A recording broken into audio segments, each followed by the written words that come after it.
Hi, everybody.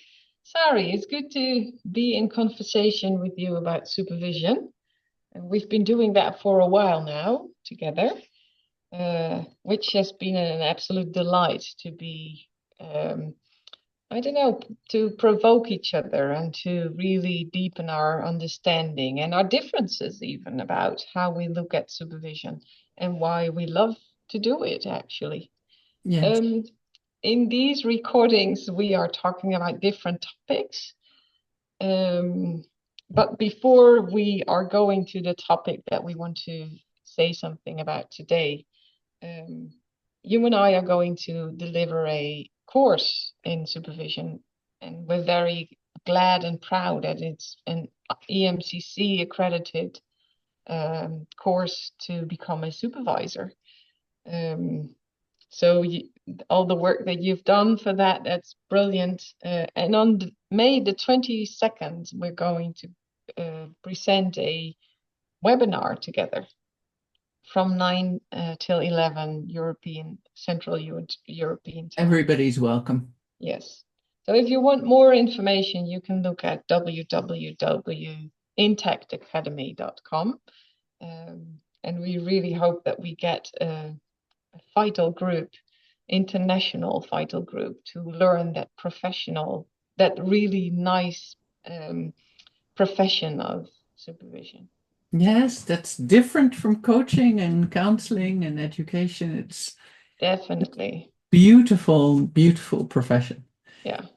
Yeah. So we were talking about, what do you focus on in supervision? Now, the other people would say problem definition, interventions, but it's really about the stuckness and how do you see where people are stuck? And your perspective is very relational, Yeah. and I'm really interested in that. So, Yeah. would you be willing to tell us a little more about that? Yeah. Yeah. I I'm a supervisor now for, I don't know, 7 years, I think. And I've noticed that at first I was working far more with models and with um, tools to be able to manage the hour or hour and a half that I had a supervision session. But in recent years, I have learned that the way that I supervise is really what is going on between you and me in the here and now, that is resembling something of what was going on for you in the practice or in the profession in the case that you have brought. And Hmm. I think that's a very powerful way of working together with the supervisee. And I've noticed that I'm not away from all the models, but I have somehow integrated all that theory far more in my own way of relating with the supervisee. And I agree that what you said, Sari, that it's different from coaching or it's different from therapy or Education. from education. Yeah. It has quite a profound layer of intimacy and deep work, sometimes about your personality and sometimes about how you seek patterns of behavior in the here and now. Yeah, So what is because I'm classical Bernian almost, and you're really embracing the relational in supervision. I know you created a model for that. Would you be willing to share the model with us? yeah, yeah. Well, actually, what I'm going to show you is the model that Seegers has developed, and I'm going to talk about it in a particular way. That is my way. Okay. Okay. Yeah. So Siegers is a Dutch supervisor teacher who is talking about that there needs to be an integration. So what we see here is that you have the person in the middle, so the triangle that is on with the top down, like with the point down. That is the triangle. That's the first triangle, and it's the first integration. So there's something going on between the person, the situation, and the profession. So these three items are important in the first integration. And then there's a second integration because the person in which is part of that first triangle has his own thinking, feeling, and doing. Mm-hmm. So there's something about the here and now in which the person can integrate thinking, feeling, and doing, even in relationship with the supervisor, in which the profession situation and what is going on for that person becomes more clear. So, can you give an example how you would use this? Yeah, yeah, of course. So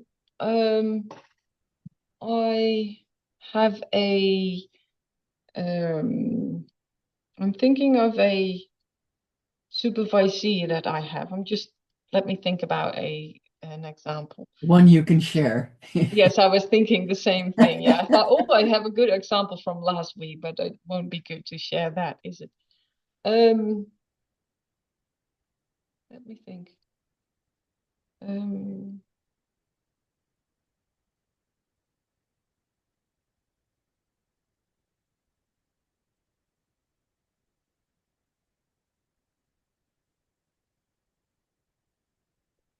I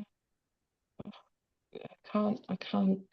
There's no No traction. example coming.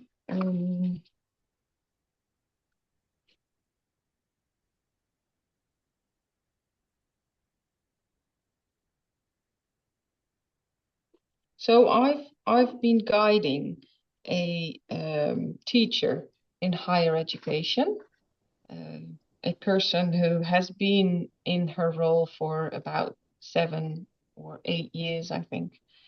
And she had a situation with some students in her class that really provoked, on one hand, some kind of anxiety about her own interventions, and on the other hand, also an anger about what was going on. And we were discussing what what is actually going on for her in that situation. So we were talking a little bit about the profession of being a teacher in higher education, the different layers. You don't call them um, children, you call them students because they are adults. It's adult education, but sometimes you can feel that students can be quite young or act quite young. And we were talking a little bit about the situation, so what was going on for her in the situation, and about her own ambitions and things. And when we went back to what was going on for her in the here and now, we really zoomed in about what in the situation did you feel, what did you think, and what did you do. And she began to describe something to me about that. And I noticed in the here and now that I was a bit lost in the story. So that I, as a supervisor, thought, oh, I can't get my attention with the story that you are sharing. So I said, sorry, I'm going to interrupt you here in the story because I notice in myself that my attention is dropping. And Mm. there's something that you try to get into more details, but that I get more adrift from what you were saying, so to speak.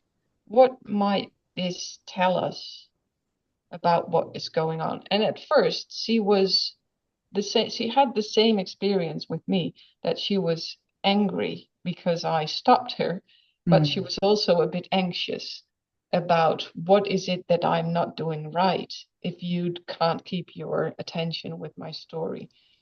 So that was a very interesting way of opening up a I wouldn't call it a discussion, to open up the space actually, to be zooming in to her anxiety and her anger, Hmm. um, because there was something happening in the here and now that I shared with her. And the thing is that as a supervisor, I had to learn not to think, oh, maybe I am tired and maybe I am not listening Mm. well enough. I can lift myself up and make myself listen more carefully. While I really see now that very often it has something to do with the process of the other person. Yeah, that's beautiful. Yeah, Yeah, so your focus is really the exploration when you're stuck between person, profession, situation, and then also exploring, what's happening in the thinking, feeling, feeling. behavior, Yeah, and then translating it to, so what's happening between us and how does that echo? yeah, That's yeah. And sometimes that's about the profession. Sometimes it's more about um, the context or case. the Yeah, person. Yeah. yeah, yeah, Beautiful. Thank you, Beatrice. I think this is a beautiful way of looking at where is my supervisee stuck and how can we help yeah, them. yeah.